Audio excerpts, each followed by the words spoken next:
Awesome.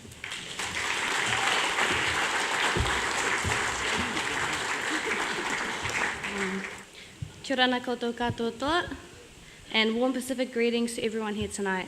It is my privilege to be able to share with you a small snippet of my journey through stars. The author Sarah Addison Allen wrote, "The hardest times in life to go through are when you are transitioning from one version of yourself to another."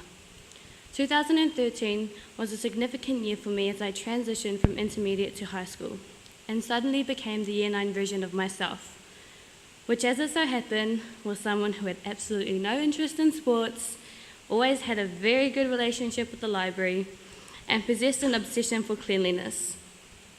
My high school journey, as with every other Year 9 student that attends Tokoroa High School, begins with Stars Camp.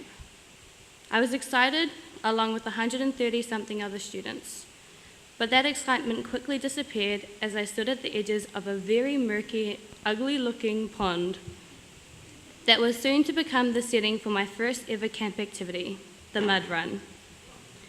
I can remember the encouraging words of my senior mentors, "You can do it, Lahaina." I looked at them in complete horror with the realization that they expected me to run, influence on the I don't do sports part, through this waist-deep, murky-looking water that was supposed to be a mud run. I did what any other person obsessed with cleanliness would do.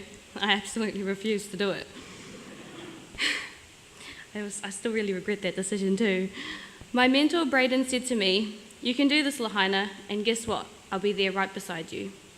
And I listened, and despite the fact that I was terrified that some slimy creature was going to attach itself to my leg, I got in that stupid pond, and with Braden right beside me, I completed the mud run. I felt a great sense of achievement. Fast forward to 3 years later, 2016, the Year 12 version of myself, and I found myself back at that murky pond. But this time, I was the one doing the encouraging, leading my group of Year 9s through that filthy swamp. This year, as the Year 13 version of myself, I was the senior mentor who ran Stars Camp, with an amazing team of 60 mentors.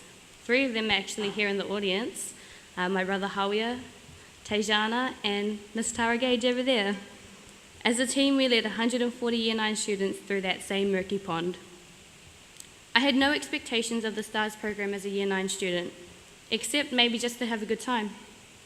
But STARS helped me to step out of my comfort zone and to push my limits beyond anything I had ever experienced. It also gave me the opportunity to develop my leadership skills and be a positive role model, both in school and in the community. To say the words that I am grateful for the experiences does not adequately describe how I feel. But to the Graeme Dingle Foundation, all of the sponsors, and my STARS coordinators, Mr. Tahoe and Mrs. Solomon, thank you and kia ora.